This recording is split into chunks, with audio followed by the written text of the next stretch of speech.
I think we are ready to go. Thank you very much, Nick. So, welcome everybody. My name's Simon Fraser. I'm the Deputy Chairman of Chatham House. It's my pleasure to be chairing this event tonight, a talk by Andrew Adonis on can and should Brexit be stopped. I hope you can hear at the back. Thank you all for coming. It's a full house. Standing room only. That's great. A couple of procedural announcements before we get going. First of all, just to say this event is on the record, both the statement and the Q&A session. So that is all on the record. You can comment by Twitter using hashtag #CHEvents, which I think is on the panel there. Can I please ask you to make sure your phones are on silent so that you don't disrupt the events? Andrew is going to talk for about 20 minutes and then I will moderate a Q&A session. We'll come back to the arrangements for that later on. I think those are all the announcements that I need to make, so let's move forward. It's my great pleasure to introduce Andrew Adonis, Lord Adonis. He doesn't need a lot of introduction, I imagine, to this audience. Andrew was, of course, Minister for Education and also Secretary of State for Transport, and then more recently Chair of the National Infrastructure Commission, which role he performed until 2017, when he stood down, citing his opposition to the government's policy on Brexit. And since then, as I think we all know, he has been extremely active around the country campaigning against Brexit and in favour of a second vote, a people's vote, in constituencies around the country. Very high-profile champion of that cause. We've all been talking about Brexit endlessly for 2 years. We are now getting to the business end of this. The really hard times are coming in terms of the reality of Brexit. There's an awful lot to be sorted out. The politics is hugely polarised, and it's in that context that Andrew is running his campaign. We need open and honest debate on Brexit, and Andrew is one of those people who's certainly giving us that. So I think we all owe him a great debt of gratitude for that. Andrew, without further ado, I'll invite you to take the podium and address us on the subject, can and should Brexit be stopped? Thank you. Thank you very much, Simon. Can I thank you for hosting this? I'm told that the one place in the country where the Chatham House rules don't actually apply is Chatham House itself. Apparently everything is on the record. I'm speaking on the record, and just to warn you, I think the Q&A is on the record too. Now, this is England, and so we do banter. We don't do serious confrontation, which is just as well, because I spend many hours of my life in studios with Mr. Jacob Rees-Mogg and Mr. Nigel Farage, and I have to survive somehow. And I have the banter down to a fine art, particularly now. With Jacob, my banter with Jacob goes roughly as follows, that when the President of France came 2 months ago to England, he very generously offered us the loan of the Bayer Tapestry. I'm not quite sure why he wanted the Bayer Tapestry, given what it celebrates, but nonetheless, we're very grateful for it, and it's going to go on display in the British Museum next year. And the President of France asked for a return gift, and Her Majesty the Queen has offered the President of France as a return gift Jacob Rees-Mogg. And he will go on display in the Louvre, celebrating all that is best and worst about English history in recent centuries. However, because we meet almost weekly at the moment in Tuesday. However, I have latest intelligence from the Elysee that the President has had to decline Jacob on the grounds that the Bayer Tapestry is considerably more recent. So, and I could do you, Nigel Farage. I will swap my seat in the House of Lords for his German passport, so it goes on and on. But the issues underlying the current situation are extremely serious. We're in a deep Brexit crisis, and we need now at this moment a plan both to get out of it and to get beyond it with confident national purpose and mission. And I want this evening to set out a plan with 3 points. First, the goal can and must be to stop Brexit entirely. Brexit is a cliff, it is not a gradient. The category mistake we're in danger of making is to believe that some Brexits are better than others, when the fundamental problem is Brexit itself. Being on the edge of a cliff, the necessary course for us as a country is to step back from the edge, not to delude ourselves with ever more absurd and bizarre schemes for jumping over the edge while clinging to a branch and hoping to find a ledge a third or halfway down. It is now crystal clear that the fatal flaw of Brexit is the act of putting the United Kingdom outside the European Union. Its markets, its customs union, its institutions, its law, its leadership, its future. Working out what we might do, having left, is the politics of least worst options, which is unworthy and dangerous for this nation and this people with its European geography and its European destiny. After 2 years now of ceaseless Brexiteering by government and parliament, it is a statement of fact that there is no viable Brexit plan on offer, none in sight, and that all of those mooted involve massive dislocation and ongoing uncertainty for our trade, our security, Ireland, and our whole international position as a country. Even if we could get something like a Norwegian or Swiss option, and don't get me going on the complexities even of those, and of course they aren't remotely government policy, but even if we could safely reach some Norwegian fjord or Swiss chalet, the difference between that and our present position in the EU is measured in miles and not in inches. And anything short of this is frankly ludicrous, as the last few weeks of keep calm and carry on Battle of Britain planning for food stockpiling and transport chaos has demonstrated. So that's point one. We can and we must stop Brexit. Point two, the path away from the cliff edge is for Theresa May to announce that the government's Brexit deal will be put to a referendum after it comes to Parliament at the end of the year, giving the British people the choice not to proceed and instead to stay in the European Union.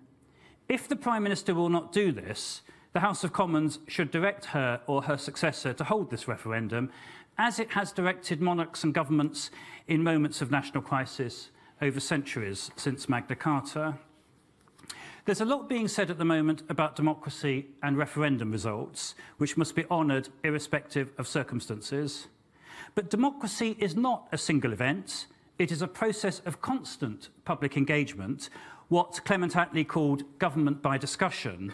It's why we have regular elections for multiple tiers of government, why Parliament has 2 debating chambers and dozens of committee rooms and is not simply a registry office, and why the process of enacting even most minor legislation involves numerous stages over many months in both Houses of Parliament, not just one vote.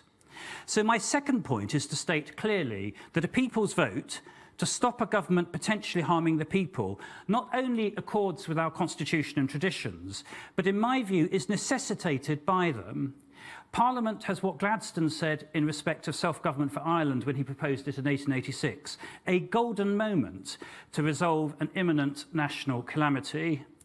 It's true, this moment does not feel particularly golden, but nor was it when Gladstone spoke amid continuing Irish terrorism and civil insurrection in parts of Ireland in the 1880s. His point was that Parliament had a rare moment of autonomy in its power to act, which is precisely where the United Kingdom is at the moment with Brexit. We have the autonomy to act now before the timetable actually to leave the EU on the 29th of March next year overwhelms us and we lose control of events, as we surely will. Which brings me to point 3. Brexit will only be stopped if members of Parliament show courage and leadership at this moment. If in the historic Brexit votes to come, MPs hand their consciences to party whips and leave it to others to do their duty, we will most likely end up with a blind Brexit, a Wile E. Coyote Brexit, where we leave Europe next March, running off the edge of the cliff without a credible plan for our national future, whatever the immediate provisions may be for stability. For this, we and our children will pay a steadily greater price in economic, diplomatic and possibly security vulnerability until, as we surely will in the next generation, either by our own initiative or through a European crisis, we once again take our place in the European Union. So this is the strategy, along with many other parliamentarians and others who I've been wrestling with this with over many months now. It has 3 key components. First, Brexit can and must be stopped democratically. Second, this can and should be done by means of a people's vote. And third, it's the duty of all MPs who realise that Brexit is basically wrong to support the people's vote and to give their frank advice to their constituents on the right course, which is to stay in the European Union. Let me address two crucial follow-on points. It's suggested by people in the shadows of our embattled Prime Minister that the choice in any referendum would be between her deal and something called no deal, something which I should stress does not exist and has not been defined by Jacob Rees-Mogg and others who glibly mouth the words no deal because it isn't remotely viable to exit the EU next March with no treaty governing the hundreds of issues from aviation to food safety vital to the life of this country. The fact is, it's Parliament which, if it calls a referendum, will also decide the question. And the only viable question, assuming that the Prime Minister succeeds in negotiating a draft treaty, is to put that draft to the people. I suggest it's sent to every household, as was done with the Good Friday Agreement in the 1998 referendum in Northern Ireland, and for the people to judge, on a case made factually and fairly by both sides, whether they think the Prime Minister's treaty is preferable to the benefits we currently gain from membership of the European Union. The second follow-on point is about timing. The same people in the number 10 shadows say we have run out of time to hold a referendum, but this too is incorrect. It's true that it may now be difficult to legislate for and to hold a referendum before next March, but Lord Kerr, very much of this parish, who drafted and negotiated Article 50, and other European leaders privately have made it clear that any request by the United Kingdom to extend the Article 50 timeframe for the bona fide purpose of holding a referendum, as opposed to an extension of further adventures in Wonderland, would almost certainly be granted. Because the European Union is, above all, an association of democracies. That, of course, is one of the reasons why it is so strong and so successful. It has always respected the democratic processes of member states, reaching decisions on treaties and policies, and no one seriously believes it's going to do otherwise on the most momentous decision by a member state since its creation 61 years ago. So I see the correct path ahead very clearly as a people's vote. I also believe that we would win such a vote if it was held. I think we'd win it by a large margin, not least because younger voters will very likely vote heavily against Brexit, and I would expect younger voters whose future is literally at stake to turn out to vote in record numbers. I suspect they might vote in numbers as large as the over 60s. That would be the first time that's happened in a recent election. But that, of course, presupposes that there is such a vote. And it's touch and go whether that will happen. Now, we are a great democracy, but it is impossible to warn too strongly that it is not foreordained that we will get through the next 6 months to next March without committing an act of massive national self-harm. Democracies, when badly led, and we have been very badly led, can and do make grievous mistakes, and sometimes people have to pay grievously in their livelihoods and even their lives. And yes, that does include England, this throne of kings, this sceptred isle, this earth of majesty, this seat of Mars, this other Eden, demi-paradise set in a silver sea, the passage of Shakespeare's Richard II, which of course is a play about the destruction of a throne of kings. Part of the reason I'm so concerned that we might get it badly wrong is that we have, and this is, I know, a bit countercultural to our national story, but it needs to be said, that we have got it so badly wrong so often in the past. There have been 6 deep and prolonged crises of the British state in the last 150 years, since we became something approaching a democracy. We failed, as Britain democratised in the late 19th century, to put the government of Ireland on a liberal footing within the United Kingdom. We failed to halt the drift into the cataclysmic events of the First World War without any viable plan or policy. In the 1930s, we failed through appeasement to stop a second, even more bloody war with Germany in just 20 years. Then in the 1960s, the state failed to manage industrial relations effectively, which led to nearly 20 years of chronic industrial unrest involving the fall of 3 successive governments, Wilson's, Heath's and Callaghan's, and vast human misery across Britain up to and beyond the end of the miners' strike in 1985. That is 4 prolonged crises, and the 5th is now the rupturing of our membership of the European Union, which has been progressive since Margaret Thatcher's Bruges speech delivered almost 13 years ago to the day, in which she essentially declared war on the European Union, bringing us by highways and byways to the brink of Brexit today. My critical and very sombre reflection on all this is that in 3 of the 4 crises I have just mentioned, until the present one, government and parliament failed to take the right decisions in time to prevent the crisis spiralling out of control. Thus it was that in 1886 the House of Commons narrowly rejected Gladstone's Home Rule Bill because the Liberal Party split on the principle of a devolved parliament for Ireland, with terrible consequences throughout the 20th century for Ireland and the entire British Isles. Thus it was that in 1914, the drift into cataclysmic European war went unchecked in Parliament, partly in a double tragedy because Prime Minister Asquith was preoccupied in the key month of July 1914 with a civil emergency in Ulster, created by the Conservative Party fighting Irish Home Rule, not only in Parliament, but through military mutiny in Ulster, and doing so in opposition to the 5th Irish Home Rule Bill in 30 years, or to be more precise, in 28 years, because the 30th anniversary of the Commons' rejection of the Home Rule Bill in 1886 was in 1916, the year of the Easter Rising in Dublin and the start of a full civil war in Ireland, right in the middle of the First World War. As for the crisis in industrial relations in the 1960s and beyond, in 1969, Harold Wilson's cabinet split fatefully on Barbara Castle's in place of strife plan for bringing industrial relations within a democratic legal framework. And the upshot for nearly 2 decades was year after year of widespread national strikes and bitter industrial strife and intimidation. Many of us here who grew up in the 1960s and 70s incredibly accepted as normal an intermittently functioning economy beleaguered by strikes, just as we got used to IRA bombs going off not only in Northern Ireland, but in Oxford Street and in Regent's Park. So let no one doubt Parliament's capacity to get big decisions very wrong with dire long-term consequences. Moreover, when fatefully wrong decisions are taken, the results are often worse, far worse than even the pessimists predicted at the time, as they were in Ireland, on the Somme, under Hitler's tyranny, and in the successive miners' strikes of the 1970s and 1980s. I was travelling around Ireland by train 3 weeks ago. I go everywhere by train, and I could deliver a whole lecture much more passionate on Ireland's trains than on the politics and government of Ireland. But I watched on the television in an Irish pub as Leo Varadkar received the Pope in a very moving ceremony in Dublin Castle. Dublin Castle is where the court-martials and summary executions took place in 1916, after the Irish Republic was proclaimed in Dublin's General Post Office.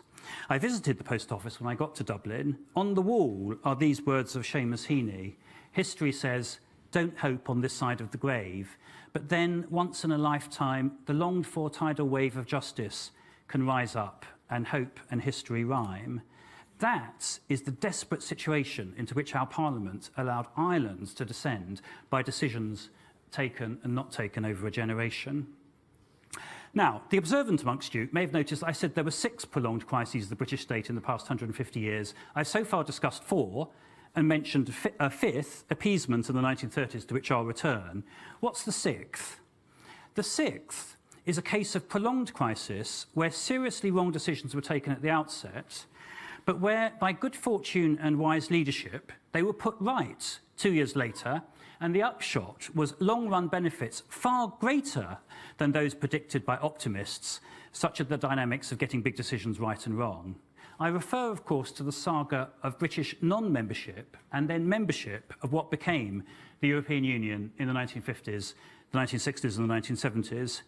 You know the story. Attlee and Bevin's decision not to join the European Coal and Steel Community in 1951 because the Durham miners won't wear it. The equally fateful decision not to sign the Treaty of Rome 6 years later. Macmillan's desperate bid to reverse this error in 1961, vetoed by de Gaulle. Wilson's repeat in 1967, also vetoed by de Gaulle. Success by Heath at the 3rd attempt in 1971, upheld in the 1975 referendum.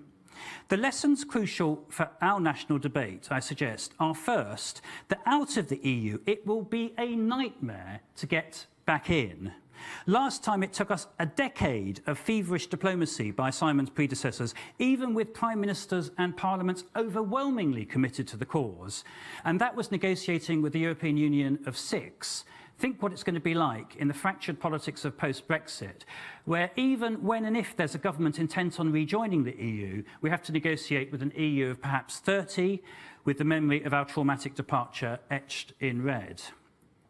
However, the bigger point to make, and let me make it because it's so rarely made, it was never made 2 years ago, and we've got to carry on making it now if we're going towards a people's vote, is that after the initial missteps, our membership of the EU has been an overwhelming success. Because of the long shadow of Margaret Thatcher and a culture of constant belittling of and lying about Brussels, we constantly lose sight of the fact that our 45 years membership of the EU and the 70 years of the European Union's rise and operation have been arguably the most successful decades, both in the history of this country and in the history of Europe. 70 years of peace in all of the states belonging to the EU, the only 70 years of peace in the history of Europe, 70 years of near universal growth and growing general prosperity across Europe, the only 70 years in the history of this continent when that's happened too. It's very telling to my mind that the 4 catastrophes I set out earlier all predate, or in the case of industrial strife started, before our joining of the European Union in 1973. Our international security, our trade and economic dynamism, our relations with Ireland and the position of Ireland itself, north and south, have been vastly improved by the success of the EU, a success to which Britain has so largely contributed, not least through forging of the single market by none other than Margaret Thatcher, before Jacques Delors came along as President of the European Commission and led her to fantasise that he was going to impose Marxism from Brussels. Now, you know the statistics. 45% of our trade is with the EU, 15% is with more than 70 countries with which the EU has free trade agreements, including most recently Japan and Canada. No one understood the potential of all this better than Margaret Thatcher herself. This is Margaret Thatcher in 1988, very shortly before her Bruges speech.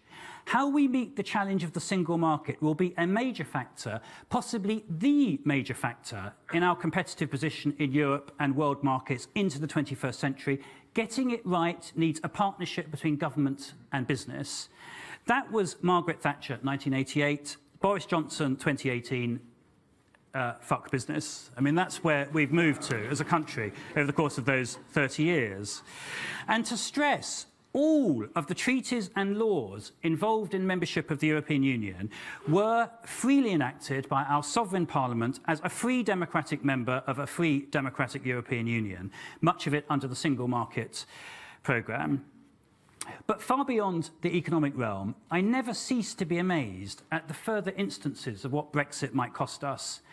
The low point of the 150 hours spent with Bob and others in the House of Lords debating the EU Withdrawal Act, almost as long as Liam Fox's circumnavigations of the globe in his quest for the easiest trade deal in history, was when it became apparent that leaving the European Union, wait for it, means losing the intricate legal basis for stopping cross-border child abductions, which are surprisingly common after marriage breakdowns and have been sharply reduced in number thanks to European law, and the automatic and immediate enforcement in all EU jurisdictions of one member state court's instructions on child return. When this came up in the Lords, no one has an answer to how it's going to be sorted out in any short period of time. A pro-Brexit peer said in so many words that more child abductions was a price worth paying for liberation from Brussels. I have never seen the House of Lords so angry. Whatever the instruction from the British people was on the 23rd of June 2016, it was not that, nor the hundreds of other things now happening, from the collapse of our space programme to the wholesale relocation of jobs, agencies and companies from Britain to the continent. There are 3 other immense dimensions to the success of Brexit, and conversely to the dangers we may soon be facing, which I just want to set out to get the arguments clear. The first is Britain's security and international influence, the mission of Chatham House. Because Brexit is economically damaging in whatever form, the line being peddled by many wavering Conservative MPs in persuading themselves to go along with whatever Mrs. May proposes is that you can separate out economy and security and say, don't worry, we'll be safe with NATO. Now, crucially, NATO itself doesn't take this view. Jens Stoltenberg, the former Norwegian Prime Minister, who is Secretary General of NATO, constantly points out that if the UK leaves the EU, 80% of the military resources of NATO will be outside the EU, yet the EU's security and foreign policy institutions are vital instruments of the Atlantic Alliance. And of course, almost all the members of NATO vulnerable to attack from Russia are small European states. But if these international perils weren't clear enough 2 years ago, the 27 months since the 2016 referendum, Trump, Putin, Salisbury, Orban, Salvini, the far-right AfD becoming Germany's main opposition party, are flashing red lights. And for an exhibition just in the past week alone of the corruption of our foreign policy by Brexit and how economy and security can't be compartmentalised, look at last week's vote by the Conservative Party in the European Parliament to back Viktor Orban alongside Latvian fascists, the French National Front and the German AfD against every mainstream European party of left and right.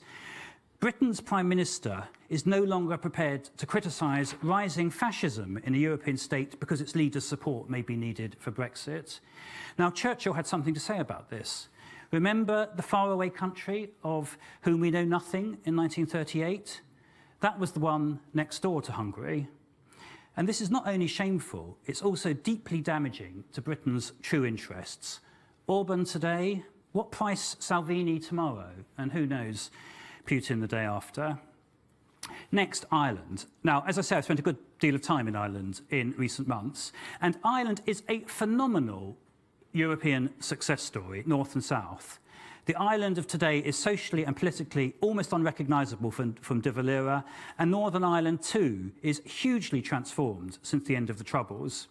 As I toured Belfast, Derry and the borderland, people kept pointing out to me where the checkpoints were, where the border posts were, where the army helicopters used to land because it was too dangerous for the army to move around by road, where people were killed by bombs and booby traps.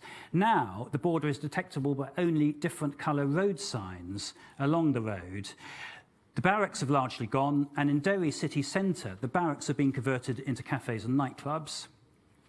Now, Ireland is, to my mind, the Achilles heel of Brexit, because what the Irish North and South want to change is precisely nothing in terms of membership of the European Union. And that also is the British government's formal agreed position in respect of Northern Ireland because of the Good Friday Agreement, the fruit of stunning statesmanship by John Major and Tony Blair.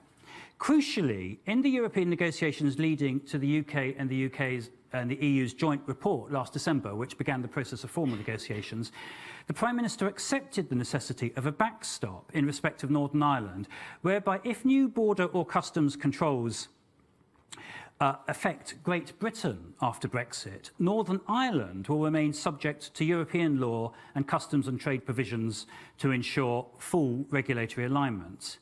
Now, Mrs May struggled hard to avoid a commitment to such alignment and to the backstop, but she had no choice for two reasons: the Good Friday Agreement and the reality that the Republic of Ireland would simply have vetoed any European Union negotiating position that did not guarantee that there would be no new border.